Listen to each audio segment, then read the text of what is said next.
For a long time, I've always wanted to own a PC so I could play my favorite games without having to go to a cybercafe or borrow one from someone else. But I had two main problems. I didn't have the money, and I had zero experience building a PC. So, while saving up, I watched a ton of YouTube tutorials on budget PC builds, and now it's time to put that knowledge to the test with my very first rig. With $28 in hand, I wasn't really sure what to buy first. But as luck would have it, while scrolling through Facebook one fine day, I saw a post selling a combo for just $12, and I immediately messaged them to buy it. Snagging this combo gave me a lot more hope for this $28 PC project. This is an X58 motherboard combo, featuring a Xeon X5670 CPU along with 16GB of DDR3 RAM. I gotta say, this is the sweetest combo in the $12 price range that I could ever imagine. This is a pretty powerful CPU. It boasts 6 cores and 12 threads, a base clock of 2.93 GHz, and it can turbo up to 3.33 GHz, which is totally enough to play basic games smoothly if paired with a decent enough GPU. Plus, having 16 GB of RAM is truly beyond my expectations.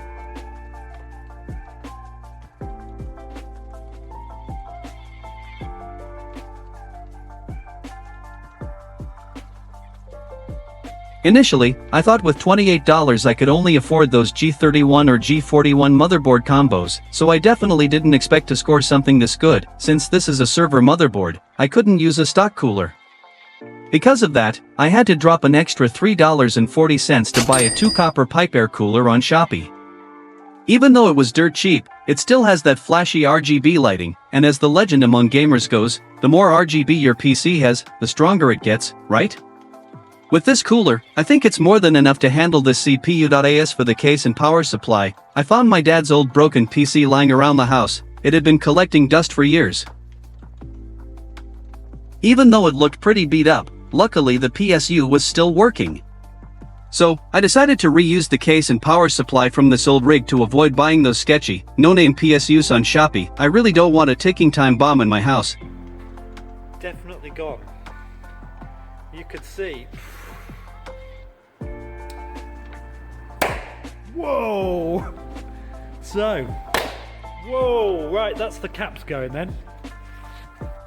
The next issue was the GPU. Since this case is quite small and can only fit a low-profile GPU, it was really tough to pick one out. I spent about 3 days practically living on Facebook just to hunt down a card that met all my needs. And here it is, a GeForce GT 710 2GB DDR3 that I bought on Facebook for $10. Even though this isn't a super powerful card, given my current situation, I don't really have a better choice. In the future, when I have more budget, I'll upgrade it. Motherboard, CPU, RAM, and GPU are ready. Now all that's missing is a storage drive, and the PC will be good to go. With only about $6 left, I was torn between buying a 120GB SSD or a 500GB HDD. Although the SSD would give faster speeds, it offers very little storage, meaning I wouldn't have enough space to download games. After hesitating for a bit, I ultimately chose the 120GB SSD because I really didn't want the boot-up wait time to be longer than a single gaming match. And those are all the parts one bought. Now, let's put them together and complete my first PC.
and here is my PC after assembly. It can't close the side panel because the cooler is too bulky. Why didn't I think of this when I bought it? Oh well, whatever, as long as it works, it's a huge win. It finally booted up successfully. Even though Windows 10 is no longer supported by Microsoft, for old rigs like this, I still trust Win 10 over Win 11. After spending some time installing the necessary drivers, I'll show the specs again for everyone to see before we get into the benchmarks. First is the X58 motherboard, Xeon X5670 CPU, 16GB RAM, GT710 2GB DDR3 GPU, and a 120GB SSD.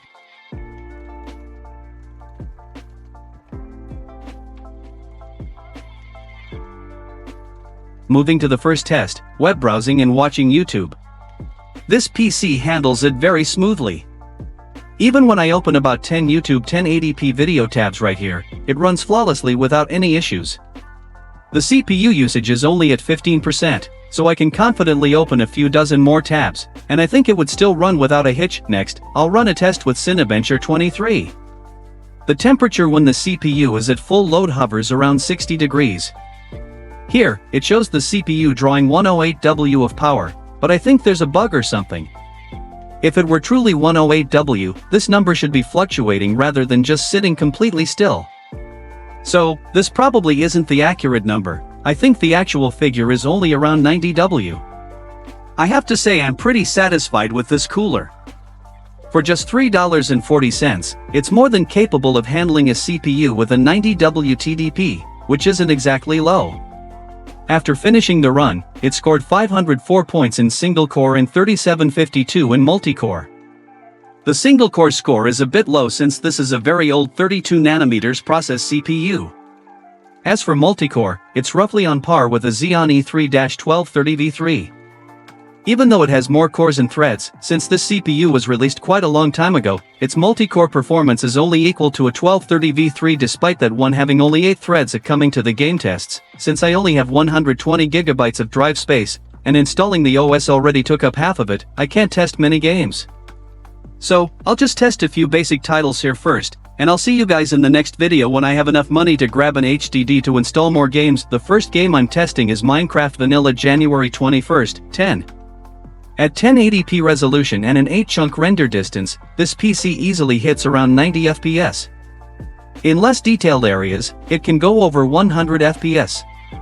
You can see that the CPU is taking it quite easy and is being bottlenecked by the GPU. Perhaps this GT710 just isn't powerful enough to pump out a higher frame rate, but this FPS is still plenty for me to play.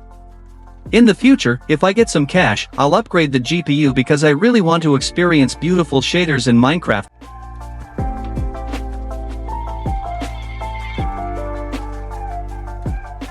Next, I'll test out the national game, Valorant. The current in-game settings are on the lowest at 1080p resolution. And surprisingly, it can still maintain a stable 90 to 100 FPS with no frame drops during team fights.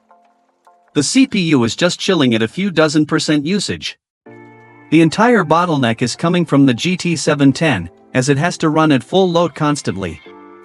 This will definitely be the first thing I upgrade if I want a better gaming experience. Even though my aim isn't trash, having 100 FPS is holding back my skills quite a bit, and I think I need a 1000 FPS PC to truly show off my full potential. And that is the first PC I built myself for $30. I'll leave the specs and the links to the parts one bought in the description and pinned comment of this video for you guys to easily check out. I gotta say, it exceeded my expectations by quite a bit. With this PC, I can finally experience the games I love. However, this GT710 is still pretty weak, and I'll need to save up money to upgrade to a beefier GPU in the future. Besides that, I also need to grab an HDD so I can install more games. If there's any game you want me to test, leave a comment down below. Bye!